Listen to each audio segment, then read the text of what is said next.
सन्ना ना नन्ना हो नन्ना हो ललना, सन्ना ना नन्ना हो नन्ना हो ललना, सन्ना ना नन्ना हो नन्ना हो ललना, सन्ना ना नन्ना हो नन्ना हो ललना, सन्ना हो नन्ना मोरी ललना, सन्ना हो नन्ना मोरी ललना, सन्ना नन्ना हो नन्ना मोरी ललना, सन्ना हो नन्ना मोरी ललना, सन्ना ना नन्ना हो नन्ना मोरी ललना, सन्ना हो नन्ना मोरी ललना।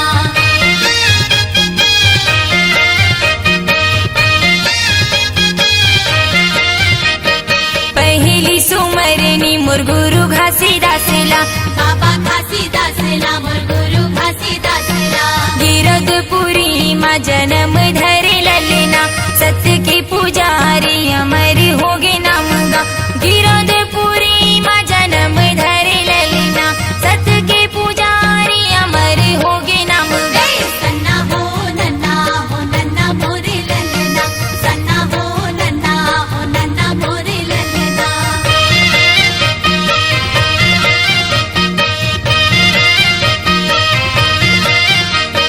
दूसरे सुमरनी मोर गुरु अमरदासला, सपुरा के कोरा जन्म धरे ललना, दूसर सुमरनी मोर गुरु अमरदासला, सफुरा के कोरा जन्म धरि ललना, जन्म धरे ललना, जन्म धरे ललना, जन्म धरि ललना, जन्म धरि ललना। सत्य नाम बानी सुनाई हवे जग में, सन्ना हो नन्ना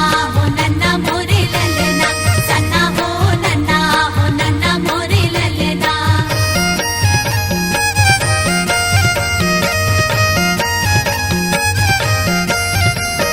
तीसरी सुमरनी मोर गुरु बालक दासला, बाबा बालक दासला, मोर राजा बालक दासला, तीसर सुमरनी मोर गुरु